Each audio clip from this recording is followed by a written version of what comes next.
क्या आप भी इस सवाल से जूझ रहे हैं कि घर खरीदे या किराए पर ले? या हो सकता है कि आप अनश्योर हों कि रियल एस्टेट में निवेश करें या रेंट पर लेना जारी रखें। इस वीडियो में हम भारत में घर खरीदने या किराए पर लेने के फायदे और नुकसान के बारे में जानेंगे। हम financial considerations, upfront costs, maintenance और repair expenses, flexibility, appreciation potential और कुछ और रीजंस पर डिस्कस करेंगे। इस वीडियो के अंत तक आपको बेहतर समझ होगी कि आपकी यूनिक परिस्थितियों के आधार पर कौन सा ऑप्शन आपके लिए सबसे अच्छा है। वीडियो के अंत में हम चैटजीपीटी की मदद से समझेंगे एक उदाहरण से कि कौन सा विकल्प बेहतर है। तो आखिरी भाग तक बने रहें। विचार करने के लिए मुख्य कारण में से एक घर खरीदने या किराए पर लेने का फाइनेंशियल कंसिडरेशंस है।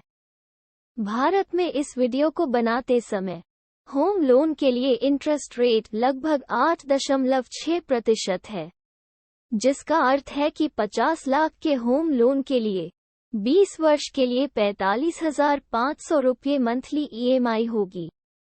दूसरी ओर भारत में रेंटल यील्ड लगभग 3% है, जिसका अर्थ है कि उसी संपत्ति के लिए मंथली रेंट लगभग 20,000 रुपये होगी। इसका मतलब है कि एक घर खरीदने के लिए आप एक घर किराए पर लेने की तुलना में लगभग 3 गुना अधिक भुगतान कर रहे हैं। घर खरीदते समय महत्वपूर्ण अपफ्रंट कॉस्ट होती हैं, जिन पर विचार करने की आवश्यकता होती है, जैसे कि डाउन पेमेंट, रजिस्ट्रेशन फी और स्टैंप ड्यूटी। किसी संपत्ति के लिए डाउन पेमेंट आमतौर पर संपत्ति के मूल्य का 20% तक होता है, जो कि एक बड़ी राशि हो सकती है। इसके विपरीत एक घर किराए पर लेते समय अपफ्रंट कॉस्ट मिनिमम होती है और आमतौर पर एक सिक्योरिटी डिपॉजिट और पहले महीने का किराया शामिल होता है। जब आप एक घर के मालिक हों, फिर आप सभी मेंटेनेंस और रिपेयर कॉस्ट्स के लिए रिस्पॉन्सिबल है, जो समय के साथ बढ़ सकता है। इसके विपरीत एक घर किराए पर लेते समय मकान मालिक मेंटेनेंस और रिपेयर कॉस्ट्स की मेजॉरिटी कॉस्ट्स के लिए रिस्पॉन्सिबल होता है और किराएदार केवल मामूली मरम्मत के लिए रिस्पॉन्सिबल होता है।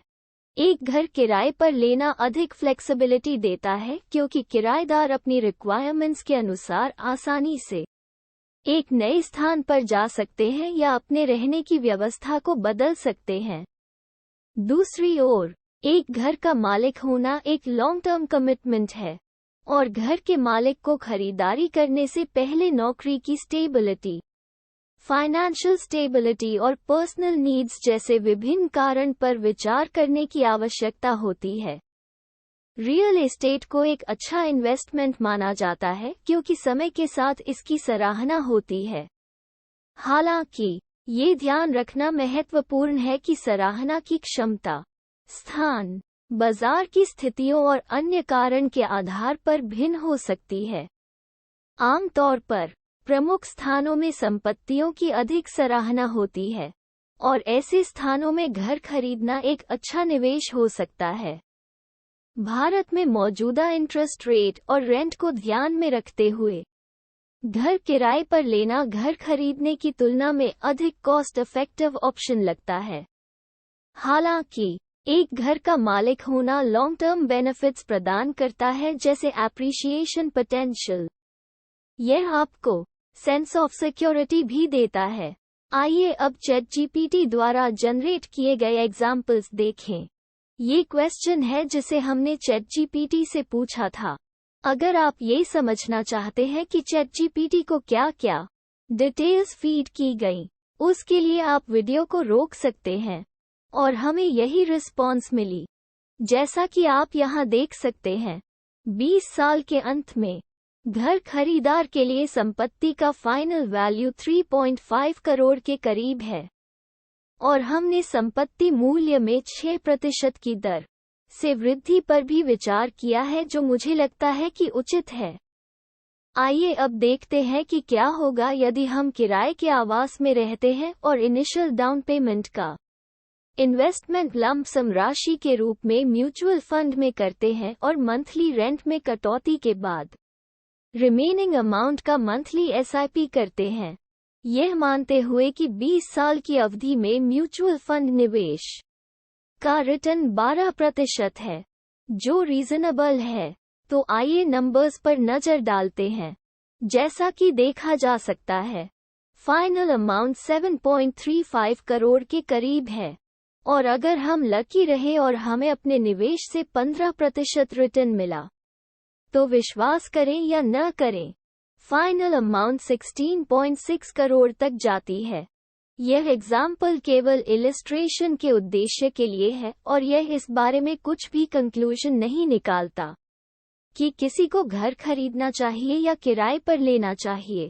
म्यूचुअल फंड निवेश बाजार जोखिमों के अधीन है और ये भी हो सकता है कि आपको उस तरह का रिटर्न न मिले जैसा हमने उन 2 उदाहरणों में बताया था। इसलिए इन नंबरों को देखने के बाद किसी निष्कर्ष पर न पहुंचे, लेकिन मुझे उम्मीद है कि इससे आपको दोनों मोर्चों, घर खरीदने और किराए पर लेने के बारे में अच्छी इन्फॉर्मेशन मिली होगी। फाइनली, घर खरीदने या किराए पर लेने का निर्णय व्यक्तिगत परिस्थितियों, फाइनेंशियल स्टेबिलिटी और पर्सनल प्रेफरेंसेस पर निर्भर करता है। अगर आपको मेरा कंटेंट पसंद आया हो तो प्लीज़ लाइक, शेयर और सब्सक्राइब करें। देखने के लिए धन्यवाद।